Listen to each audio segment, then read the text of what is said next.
name's Kevin Glenn. I'm with IHS Property Management, and today we're going to talk about House Bill 1074, which has to do with damage deposits. I apologize, this video is going to be longer than normal just because there's a lot to cover, and I'm going to just highlight the things that have kind of changed in the practices. This all went into effect on July 23rd.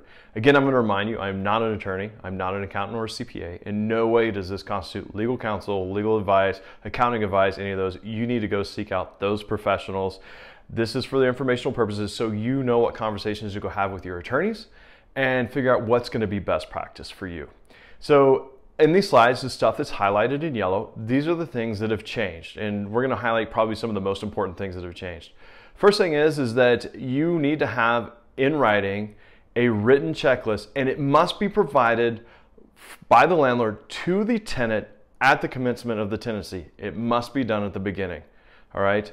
And it must describe the condition, cleanliness of the existing damages of the premises, fixtures, equipment, appliances, furnishings, including but not limited to, these are some of the things that were added, walls, including wall paint and wallpaper, carpets, and other flooring, furniture, and appliances. I know that in some of the move-in inspection reports I have seen, it lacked having appliances in there. So make sure that you've got that documented.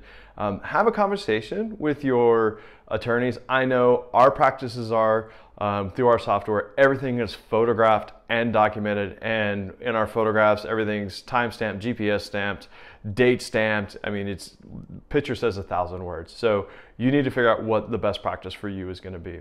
One of the other things that changed, and you could say kind of changed in our favor, is a good thing, is now then instead of 21 days to return the final disposition or the final accounting, you have 30 days after the termination or the vacation of the premises. So remember, if somebody vacates and you're aware of it, they vacate prior to the end of that tenancy that they have. Let's say the lease agreement ended on August 31st and they vacated on August 15th and they gave you notice they were out of the unit on August 15th, you have now 30 days from that point in time.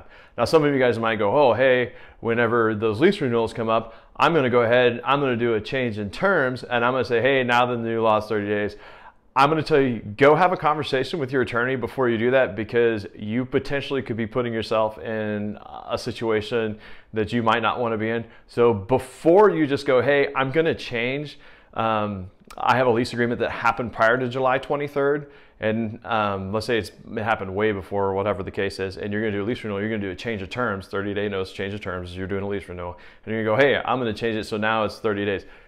Be careful, talk to your attorney before you do that. Make sure you understand what potentially could be coming back at you for doing that. And then anyways, there's documentation required in the subsection B of this, and we're going to take a look at this. This is one of the things that has changed in here. In the subsection B of this, it says, with the statement required of this section, the landlord shall include copies of estimates received or invoices, paid to reasonably substantiate damage charges. Before we weren't required, we are now required. According to this new law, we must provide copies of the estimates or invoices that were paid. This is where it gets kind of interesting. Let's say you've bought materials in bulk, and you bought a bulk of light bulbs, and you buy them in bulk, and so you're replacing the light bulbs, or you have units that have the same paint, and you buy, you know, a 5-gallon bucket of paint, and you don't use it all in one unit. Talk to your attorneys about how to go about that. I've heard a few different things. Like some people say, well, you can charge what the current rate is, you know, take a snapshot of what the current rate is like on Lowe's or something. But I'm going to tell you, go talk to your attorney, figure out how you're going to do that. The other part of this is if it talks about in here, when the repairs are performed by the landlord or the landlord's employee, the landlord shall include a statement of the time spent performing repairs and reasonable hourly rate charge. Again, talk to your attorney, figure out, that's pretty open-ended. What's a reasonable hourly rate, the charge? Is it what somebody that may be a fully licensed and bonded contractor? Probably not. I don't know. Again, talk to that attorney, figure out what they think you should do, seek that legal counsel. So again, the biggest thing is here is you're going to have to provide, you know, a copy of bills, invoices, estimates, and the nice thing is we can use estimates now, so make sure you have that information ready when you do that final disposition. No portion of the deposit may be held And this is where it gets interesting. So from ordinary wear and use, and this is one of the things that's come up, is for wearing result from ordinary use of the premises. Here's the next one. For carpet cleaning, unless the landlord documents wear to the carpet that is beyond wear resulting from ordinary use of the premises. I know a lot of us, we've had get the carpets clean, resident tenant moves out, have the carpets clean prior to the next tenant or resident taking over. How you're going to handle that, it's saying you may not withhold that from the deposit anymore. So how you go about doing that, there's a couple schools of thoughts. Again, I'm going to tell you, talk to that attorney, talk to legal counsel.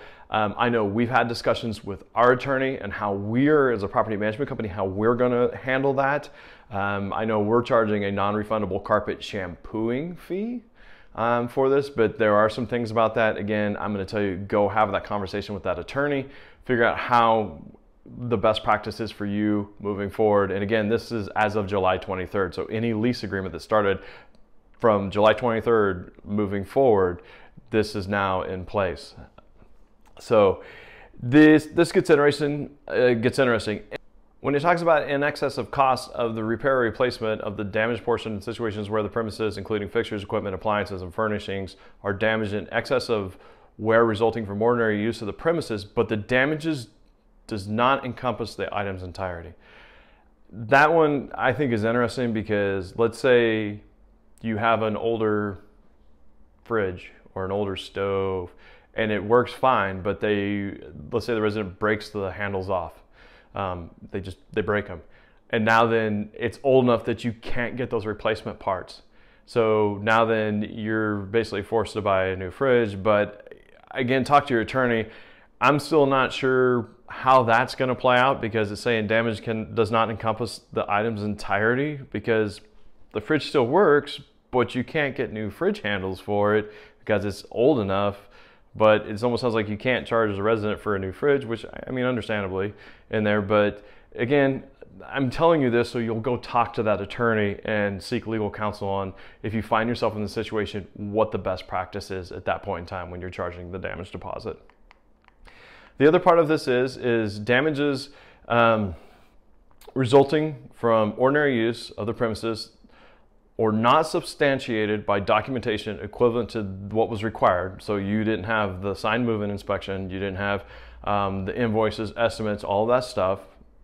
It may not be charged to the tenant, and also it may not be reported in consumer reporting agencies, tenant screening service, or prospective landlord when they're screening, or submitted to a collection agency by a third party. So again, making sure you have all your documentation, basically have all your ducks in a row, make sure you've got that documentation fully prepared and it's thorough. It's super, super important. The other thing is it does talk about in here that the requirements for the checklist documentations that are set forth in this RCW and the section do not apply to situations which part of or all of the security deposit is withheld by the landlord for unrelated damages to the premises, fixtures, equipment, appliances, furnishing, such as, let's say they have rent that's owed. So it looks like they're saying that the requirements of the checklist and documentation are not required if the charges you're charging are not related to damages. Let's say the resident owes you rent, and so you're retaining that damage deposit, or that security deposit. You're retaining that security deposit for rent. So again, I really encourage you to go talk to those attorneys, know what your best practice is going to be moving forward. Again, it's for informational purposes only. I hope you find this information helpful. Hopefully, go in, read House Bill 1074. You can look it up on the internet. I encourage you to read through that bill, get your head wrapped around what's happening with damage deposits moving forward. Have a great day.